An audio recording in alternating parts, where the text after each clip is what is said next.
कभी ऐसा महसूस हुआ है कि हमारे रोज के काम, हमारी जिम्मेदारियां हमें किसी बंधन में जकड़ रही हैं?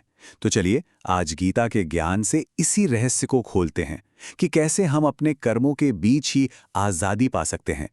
सवाल तो यही है ना? कि हम सब मेहनत करते हैं, अपने लक्ष्य की तरफ बढ़ते हैं, पर फिर भी अक्सर अपने ही काम के नतीजों की चिंता में, उसके तनाव में क्यों फंस जाते हैं? तो इसका जवाब काम छोड़ देने में नहीं है, बिल्कुल नहीं, बल्कि काम करने के अपने तरीके को बदलने में है।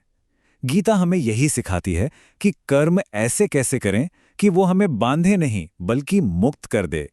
और ये रहा उसका मूल मंत्र। वो इंसान जो सफलता और असफलता यानी सिद्धि और असिद्धि दोनों में एक जैसा भाव रखता है, वही है कर्मयोगी। मतलब जो कर्म के जरिए ही जुड़ जाता है। ऐसा इंसान काम करते हुए भी उसके बंधन से पूरी तरह आजाद रहता है।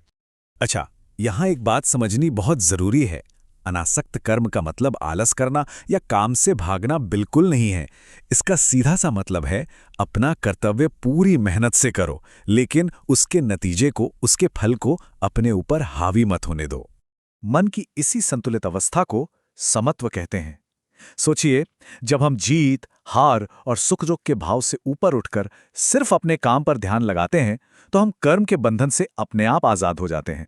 और जब हम अपने मैं और मेरे के भाव को छोड़ देते हैं और किसी बड़े मकसद के लिए काम करते हैं, जैसे कोई किसान है, वो सिर्फ अपने लिए अनाज नहीं उगाता, वो पूरे समाज के लिए उगाता है, तो उसका वो कर्म यज्ञ बन जाता है। और ऐसा कर्म कभी भी व्यक्तिगत बंधन नहीं बनाता।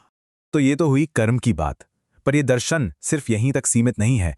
ये तो हमारे पूरे जीवन को, हमारे पूरे अस्तित्व को पोषित करने का एक रास्ता दिखाता है। ये दर्शन जीवन को टुकड़ों में नहीं बल्कि समग्रता में देखता है।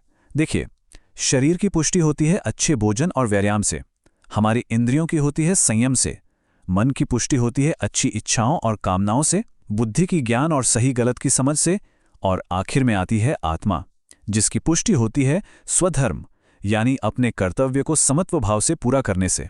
आत्मा वाली बात को समझने के लिए उपनिषदों में एक बहुत सुंदर रूपक है। कल्पना कीजिए कि एक पेड़ पर दो पक्षी बैठे हैं। एक पक्षी है हमारी आत्मा, जो कर्मों के फल चखती है, कभी मीठे कभी कड़वे, और जो दूसरा पक्षी है वो परमात्मा का प्रतीक है, जो कुछ नहीं करता, सिर्फ देखता है, एक साक्षी की तरह। हम इस साक्षी को अपनी अंतरात्मा की आवाज भी कह सकते हैं, जो सही काम पर हमें अंदर से शाबाशी देती है और गलत पर टोकती है। और जानते हैं इस पूरे दर्शन की सबसे खूबसूरत बात क्या है? इसकी विशालता।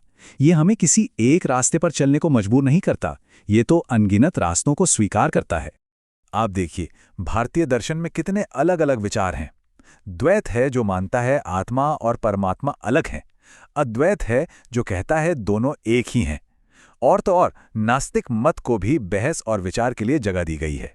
इसका सार ये है कि हर इंसान अपनी समझ और अपनी प्रकृति के हिसाब से अपना रास्ता चुन सकता है, क्योंकि मंजिल तो सबकी एक ही है, आत्मविकास। तो आखिर में ये एक सवाल हमारे सोचने के लिए, धर्म की ये परिभाषा कि सच्चा धर्म वो है जो हमारे अस्तित्व के हर स्तर को, यानी शरीर, इंद्रियां, मन, बुद्धि और आत्मा, इन पांचों को पोषित करें, ये परिभाषा आज के समय में कितनी प्रासंगिक है। शायद यही वो कर्म योग है जो हमें बांधने की जगह सच में आजाद करता है।